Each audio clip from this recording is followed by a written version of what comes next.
சேனலை இது வரைக்கும் சப்ஸ்கிரைப் பண்ணாதவங்க சப்ஸ்கிரைப் பண்ணிக்கோங்க. மறக்காமல் அந்த பெல் ஐக்கானை கிளிக் பண்ணிக்கோங்க. Thank you. Hello friends, welcome to Techins family channel. நம்ம இன்னைக்கு என்ன பார்க்க போகிறோம்னா தேங்காய் பால் பைனாப்பிள் அல்வா பார்க்க போகிறோம். அதுக்கு தேவையான பொருட்கள் என்னென்னு பார்க்கலாம். ஒரு பைனாப்பிள் நான் சின்னதாக கட் பண்ணி எடுத்து வச்சுருக்கேன். தேவையான அளவு பாதாம் முந்திரி சின்னதாக சாப் பண்ணி வச்சுருக்கேன். தேங்காய் பால் 1 கப் எடுத்திருக்கேன். 3/4 கப் நாட்டு சர்க்கரை சேர்த்துக்கிறேன். 1/2 கப் கார்ன்ஃப்ளவர் மாவு எடுத்துக்கலாம். பைனாப்பிளும் தேங்காய் பாலும் சேர்த்துக்கலாம். இப்போ நல்லா அரைச்சாச்சு. இப்போ ஃபில்டர் பண்ணிக்கலாம். இந்த மாதிரி ஜன்னியில் வச்சு ஃபில்டர் பண்ணால் ஈஸியாக ஃபில்டர் பண்ணிடலாம். இந்த மாதிரி நல்லா கரண்டி வச்சு நல்லா மசிச்சு விட்டோம்னா ஃபில்டர் ஆகி வந்துடும். நல்லா திக்காக இருக்குது பாருங்கள். எடுத்து வச்சுருந்த 1/2 கப் கார்ன்ஃப்ளவர் மாவை மிக்ஸ் பண்ணிக்கலாம். எடுத்து வச்சுருந்த நாட்டு சர்க்கரையும் சேர்த்துக்கலாம்.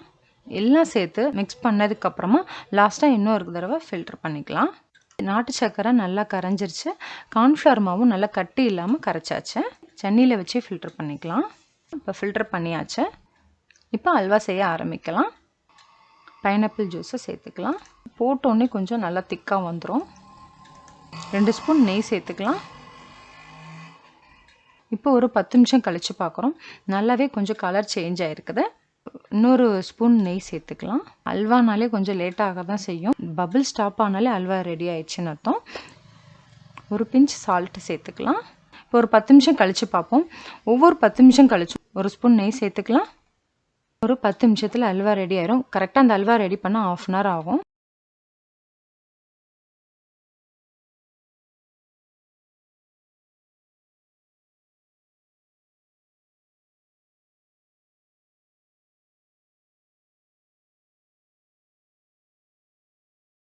இப்போ இந்த பபிள்ஸ்லாம் கொஞ்சம் ஸ்டாப் ஆயிடுச்சு. இன்னும் கொஞ்சம் திக்காக ஆகணும். லாஸ்ட்டாக ரெடி ஆனதுக்கப்புறம் சாப் பண்ணி வச்சுருந்த முந்திரி பாதாம் சேர்த்துக்கலாம். இப்போ பபிள்ஸ் நல்லா ஸ்டாப் ஆயிடுச்சு. நல்லா மிக்ஸ் பண்ணும்போது ஒட்டாமல் நல்லா வரும். அதான் கரெக்டான பாகு. இப்போ ஸ்டவ் ஆஃப் பண்ணிடலாம்.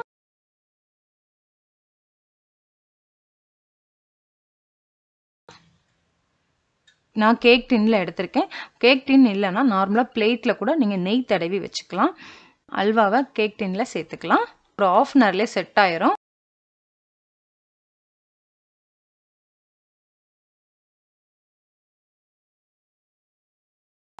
இப்போ இது ஒரு 1/2 அன் ஹவர் கழித்து பார்க்குறோம்.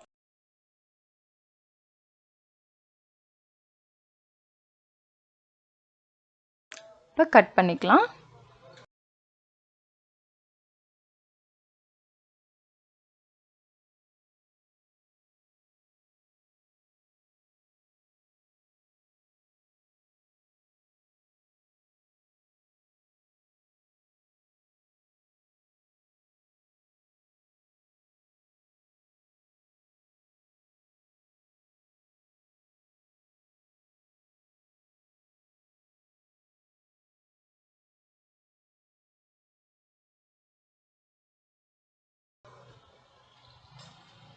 எவ்வளோ சாஃப்டாக இருக்குது பாருங்கள். ஜெல்லி மாதிரி இருக்குது. பர்ஃபெக்டாக அல்வா சூப்பராக ரெடி ஆயிடுச்சு. நல்ல டிஃப்ரெண்ட்டான டேஸ்ட்டில் இருக்கும். தேங்காய் பால் பைனாப்பிள் அல்வா நீங்களும் இதே மாதிரி செஞ்சு பாருங்கள். செஞ்சு பார்த்துட்டு ஃபீட்பேக் சொல்லுங்கள். தேங்க்யூ.